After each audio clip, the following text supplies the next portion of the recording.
За что задержан сотрудниками полиции?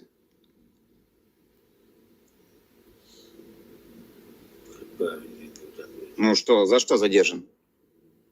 Ну что я с девушкой там был. С какой девушкой? Как девушку зовут? Угу. Сколько девушке лет? Угу. Что ты с ней делал? Целовался, трогал. Вину свою признаешь? Да.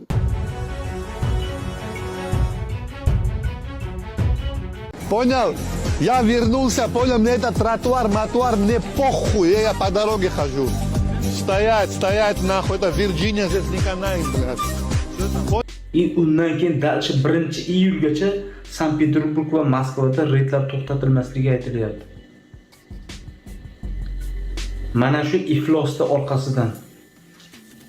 O'zimizni iflos, o'zbek mana shu ishni qilib, mana shuni orqasidan mana yuzlagan odamlarni reyd qilib olib ketib, shtraf qilib, tinch ishlab yurgan migrantlarni o'sha halovatini buzyapti. Azizlar, uxlamadim men to'g'risi. Hali chiqargan videoyimni o'ylab, nima uchun bu Rossiyadagilar biz mehnat muhojirlariga adolatsiz, nohaqlik qilaveradi? Biz yerdan chiqqan qo'ziqorimizmi? Chidamadim.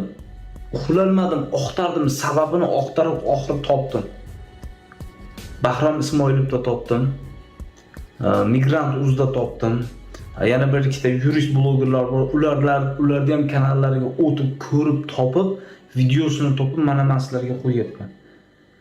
Mana o'zini mashinaga birinchi ushashgandagi qilishgan so'rovi, ya'ni doprosi. Nima uchun ushaldik deb so'rovdi. Bitta qizga tegajonlik qilganim uchun deyapti. Ismi nima desa, palonchi deyapti. Necha yoshida deyapti? Desa 15 yoshida deyapti. 15 yoshli qizga tegajonlik qilgan 45 yoshli erkak. Misol uchun, siz akamsiz, opamsiz kechirarmidingiz shunaqa odamni? 15 yoshli bolachaga, qizchaga kimdir tegajonlik qilsa mahallangizda kechirarmidingiz? Shunaqa ba'zi bir iflos, maraz kasofatlarni kasofatiga mana biz qolyapmiz. Halol pok ishlayman degan mehnat muhojirlari qolyapti. Hozir men yarim tun 2 bo'lyapti soat. Topdim, hozir topib video qilib joylab musofirlarga tushuntirib aytib qo'ymasam uxlalmayman deb vijdonim qiynalgani uchun video qilib chiqarib ko'rsatyapman sizlarga. Azizlar, bitta narsani men aytib o'tib ketay, sizlardan iltimos.